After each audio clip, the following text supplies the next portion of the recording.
جب آپ اس میں اترتے ہیں نا تو جیسے ایک سمندر کے اندر آپ اترتے ہیں، اور جیسے جیسے اس کے اندر آپ جاتے ہیں آپ کو ایک لطف، ایک مزہ، ایک حظ، ایک سرور ملے گا اس میں سے۔ تو میری پسندیدہ شخصیت ہیں، ان کی شاعری کے اندر جو ہیں وہ قدرت کا حسن بھی ہے، اس کی شاعری کے اندر رزمیہ شاعری بھی ہے، جیسے ڈوڈا کی جنگ کوہاٹ کے مقام پر جو اس نے کی ہے، جس طرح اس نے اس کا قلم بند کیا ہے، اس کی شاعری کے اندر پختونوں کے مسائل بھی ہیں، پختونوں کے حقوق بھی ہے، پختونوں کا اتحاد بھی ہے، بیرونی مخالفین سے، میں اس کو دشمن نہیں کہوں گا، بیرونی مخالفین کے خلاف لڑنے اور متحد ہونے کا عزم بھی ہے، اور اس کے ساتھ ساتھ اس میں جس زبردست انداز سے انہوں نے نسوانی حسن کی منظر کشی کی ہے وہ آپ کو کسی اور شاعر کے اندر نہیں ملے۔ جب وہ تیرا سے واپس آ رہے تھے، تیرا سے، اور آدم خیل کے راستے واپس آ رہے تھے، تو در آدم خیل میں انہوں نے آدم خیلوں کی حسن کے بارے میں جو باتیں کی ہیں، میں آج بھی جب در آدم خیل کے افریدیوں کو سناتا ہوں تو ان کی کانیں سرخ ہو جاتی ہیں۔ آدم خیل افریدے دسرے اسپینی بخائستی خیستہ پر رنگ رنگینی، اور پھر پورا اس کی ایک تفصیل ہے۔ تو خوشحال خان ایک غیر معمولی آدمی تھا۔ دوسرا اورنگزیب عالمگیر تھا۔ اورنگزیب ایک ایسی شخصیت ہے کہ میں سوچتا ہوں کہ یہ کیسے پیدا ہوا اس مٹی کے اندر۔ اورنگزیب جس سلطنت کا مالک تھا اس میں آج 1 درجن کیپٹلز ہیں، پولیٹیکل کیپٹلز، بخارا سے برما تک، بخارا سے برما تک اورنگزیب نے اس کو 50 سال تک ایک سلطنت بنائے رکھا، اور اتنی غیر معمولی انرجی تھی اس کے اندر کہ میں حیران ہوں کہ اس شخص کے اندر یہ انرجی کیسے آئی۔ 50 سال اس نے حکومت کی، اور اپنی حکومت کے آخری سال میں بھی وہ حیدرآباد دکن میں مورچے کے اندر کھڑا تھا، اور بخارا سے برما تک حکمران تھا، ٹوپیاں بناتا تھا، قرآن کی کتابت کرتا تھا، اور قومی خزانے سے کوئی پیسے نہیں لیتا تھا۔ اقبال کو بھی میں پسند کرتا ہوں، اور اقبال خوشحال کو بھی پسند کرتے تھے۔ اقبال نے ان کو شاعرانہ مبالغے کے ساتھ خراج تحسین پیش کیا ہے اورنگزیب کو۔ وہ کہتے ہیں کہ پایاں اسلامیہ برتر ازو، احترام شرع پیغمبر ازو، درمیان کارزار کفر دین، ترکشی مہارا خدنگی آخری۔ یہ اسرار و رموز میں کہ وہ اس کی وجہ سے اسلام کی عظمت میں اضافہ ہوا یہاں سب کانٹیننٹ میں، اور وہ کفر اسلام کی جنگ میں ہماری ترکش کا آخری تیر تھا، مر گیا، اس کے بعد ریاست بکھرنے لگ گئی۔ اور سچی بات یہ ہے کہ جب آپ کہیں گے کہ عالمی قیادت مسلم امت کے ہاتھ سے کب نکلی، تو 3 تاریخوں کا تعین لوگ کرتے ہیں۔ نمبر 1، 1460 میں جرمنی میں گوٹنبرگ میں چھاپہ خانے کی ایجاد، اس نے ایکسپلوژن نالج کی اور چینج ہونا شروع کی چیز۔ نمبر 2، 1683 میں the second siege of Vienna کی ناکامی، یہ آخری ایڈوانسمنٹ تھی ترکوں کی یورپ کے اندر، اور ویانا کو جب آپ میپ میں دیکھیں گے تو قلبی یورپ ہے، بالکل قلبی یورپ۔ ویانا فتح ہوتا آج یورپ کا نقشہ مختلف ہوتا۔ نمبر 3، اپریل 1707 میں اورنگزیب عالمگیر کی دلی کے اندر وفات، اپریل 1707۔ تو بہرحال مجھے بعض لوگ کہتے ہیں کہ اگر آپ اس دور میں ہوتے تو دونوں میں صلح کرا دیتے۔ میں واقعی اگر میں اس دور میں ہوتا تو میں ان دونوں کے اندر صلح کرا دیتا، اور اس کی وجہ یہ ہے کہ میں پختون ہوں، مندڑ ہوں، یوسف زئی ہوں، 1400 سال کا شجرہ رکھتا ہوں اپنے ساتھ، اور مجھے محبت ہے اپنی اس پختون قوم کے ساتھ، اور پھر میں ایک ریولوشنری مسلم ہوں، اور یہ دونوں میرے رومانس ہیں۔ اس لیے رومانس کے اندر جب دونوں فٹ ہوتے ہیں تو وہ دونوں میرے دل کے اندر ہیں۔ یہ بات میں نے اس لیے کی کہ میں پاکستان کے پس منظر تھوڑا سا بتانا چاہتا تھا۔ وہ یہ تھا کہ اگر پختونوں کے ساتھ، یعنی پوری مغل حکومت میں اورنگزیب کو ہٹا کے باقی سب ایک جیسے ہیں، اگر پختونوں کے ساتھ سب کانٹیننٹ کی حکومت رہتی تو آج سب کانٹیننٹ بالکل چینج ہوتا۔ اس کی وجہ ہے کہ مغلوں کے اعصاب کے اوپر 2 چیزیں سوار تھیں، آپ پوری تاریخ پڑھیں گے، شراب اور عورت، اور پختون اس سے بچے ہوئے تھے۔ جو پختون لیڈرشپ ہے وہ اس سے بچی ہوئی تھی۔ ان کا سب سے بڑا مسئلہ تربور ولی تھا، سب سے بڑا مسئلہ، سب سے بڑا دشمن ان کا تربور ولی تھا۔ ان کو اپنی بھائی اپنے رشتہ دار وہ برداشت نہیں کر پا رہے تھے، اس نے ان کو سب سے زیادہ نقصان پہنچایا. تو بہرحال یہ چینج ہوتا، لیکن بہرحال ہم جو ہیں وہ تاریخ کو صرف پڑھ سکتے ہیں، اس کو تبدیل نہیں کر سکتے. پاکستان جب بنا تو 2 افراد نے اس میں بنیادی کردار ادا کیا. ایک نے اس کی جو آپ سے کہہ سکتے ہیں تصور دیا، وہ اقبال تھا، ایک وکیل. دوسرے نے اس تصور کو عملی جامہ پہلایا، وہ قائد تھا، وہ ایک وکیل. تو میں سمجھتا ہوں کہ وکلا کا پاکستان کی تصور کی تخلیق میں اور پاکستان کے نقشے کی تخلیق میں بانیان کا رول ہے، بڑا امپورٹنٹ رول ہے. تو یہ رول تقاضا کرتا ہے کہ آپ لوگوں نے غافل نہیں ہونا ہے، اور آپ لوگوں نے اسی طرح اپنا رول کرنا ہے. بیسیکلی پاکستان آپ کا ہے، آپ ہی نے تصور دیا ہے، آپ ہی نے بنایا ہے، آپ ہی اس کی حفاظت کریں اور اس کی حفاظت کے لیے بالکل کمر بستہ رہیں. 1930 کا جو خطبہ ہے، میں چاہوں گا کہ آپ ضرور اس کو پڑھیں. وہ غیر معمولی ایک انٹلیکچوئل پیس ہے. اس میں ایک بات جو اقبال نے کی ہے وہ یہ ہے کہ شمال مشرقی جو ہندوستان ہے، شمال مغربی، اس کے مسلمانوں کو اب ایک مملکت کے طور پہ، یعنی اسے ایک تصور دیا علیحدہ ہونا چاہیے. دوسرا انہوں نے یہ دیا کہ اسلام کا جو مذہبی مقصد ہے وہ اس کی معاشرتی مقصد کے ساتھ جڑا ہوا ہے، اور اگر آپ اسلام کے معاشرتی مقصد کو مذہبی مقصد سے علیحدہ کریں گے تو اسلام جو ہے وہ ٹکڑوں میں تقسیم ہو جائے گا. اس لیے اسلام اپنے مذہبی مقصد کے ساتھ ایک پورا نظام رکھتا ہے، ایک سوشل سسٹم رکھتا ہے، اس کو علیحدہ نہیں کیا جا سکتا. یہ 2 باتیں اس کی بڑی واضح ہے. اسی چیز کو قائد نے بھی آگے بڑھایا. ڈاکٹر صفدر محمود، اللہ ان کو غریب کی رحمت کرے، ابھی کچھ عرصہ پہلے فوت ہو گئے. پاکستانیات کے اوپر ایک اتھارٹی تھے.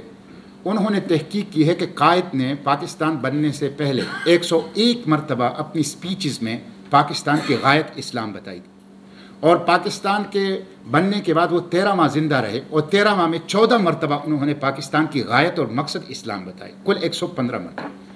قائد بڑے کلیئر تھے کہ پاکستان کا نظام ایک جمہوری ہونا چاہیے، اس کے اندر پارلیمانی نظام ہونا چاہیے، اس کے اندر سویلین سپریمیسی ہونی چاہیے، اس کے اندر فنڈامنٹل رائٹس کو پروٹیکٹ ہونا چاہیے، اور یہ ایک ویلفیئر اسٹیٹ ہونا چاہیے، نہ کہ ایک سیکیورٹی اسٹیٹ. اس کے اوپر بڑے کلیئر تھے جو بانیان پاکستان تھے. تو انہوں نے یہ چیز دی، لیکن بدقسمتی یہ ہماری رہی کہ اس چیز کے اوپر کو عمل کا رنگ دینے میں پاکستان کی جو ابتدائی قیادت تھی وہ ناکام ہو گئی. اور قائد کی وفات کے بعد جو دستور کا نہ ہونا، سیاستدانوں کی کمزوری، بیوروکریسی کی مزوری، اور پھر ملٹری ڈکٹیٹرشپ کی ہرس اقتدار نے پاکستان کو ڈیٹریکٹ کر دیا اور پاکستان کو اپنے راستے سے، جس کی وجہ سے آج پاکستان کے جو گوناگون مسائل ہیں یہ 1947 سے لے کر 1971 تک کے دور میں جو کچھ ہوا ہے اس کی وجہ سے. اگر ہم پہلے دن سے انڈیا کی طرح ٹریک پر رہتے اور سارے مسائل کو حل کر لیتے ایک ویژنری لیڈرشپ کے ساتھ تو یہ مسائل نہ ہوتے. تو اس وجہ سے آج کے مسائل ہیں پاکستان کے. ان مسائل پہ میں بات کرنا چاہتا ہوں اور پھر اس کا حل دینا چاہتا ہوں، لیکن مسائل پہ بات کرنے سے پہلے تھوڑا سا پاکستان کا جغرافیہ تو ایک نظر دیکھ لیں. پاکستان کے مشرق میں انڈیا ہے، منی سپر پاور ہے، ایکسپینشنزم ڈیزائن ہے اس کے، اور دنیا بھر سے اسلحہ جمع کر رہا ہے. اور کل ان کا براہموس جو ہیں وہ اڑ کر پاکستان آ گیا، گویا براہموس نہیں، وہ کوئی مرغی ہو گئی جو ڈر کے پاکستان بھاگ کے آ گئی. یہ تو شکر انہوں نے انٹرسیپٹ کر لیا. تو ایک طرف انڈیا، دوسری طرف افغانستان ہے جو گزشتہ 40 سال سے، بلکہ 40 سال سے نہیں، میں آپ کو ایک کتاب بتاؤں گا، the great game on secret service in high Asia. اس شخص نے کہا ہے کہ میں نے دریائے سندھ اور دریائے آمو کے دوران 50 سال کی تحقیق سے یہ کتاب لکھی ہے، دا great game on secret service in high Asia. اور وہ کہتے ہیں کہ گزشتہ 250 سال سے بین الاقوامی طاقتیں اس خطے سے نکلی ہی نہیں ہیں. میں حیران ہوں کہ اس مٹی کے اندر کیا کشش ہے، اس عوام کے اندر کوئی مسئلہ ہے، اس کی جغرافی کا کوئی مسئلہ ہے کہ ہمیں برطانیہ ہو، روس ہو، امریکہ ہو، ہمیں چھوڑتے ہی نہیں ہیں. آتے ہیں یہاں تو 250 سال سے. دوسری طرف افغانستان ہے، اس طرف ایران ہے جو خصوصاً گزشتہ 40-45 سال سے ایک لائم لائٹس کے اندر ہیں. چائنا ہے، the world largest exporter, the world emerging super power.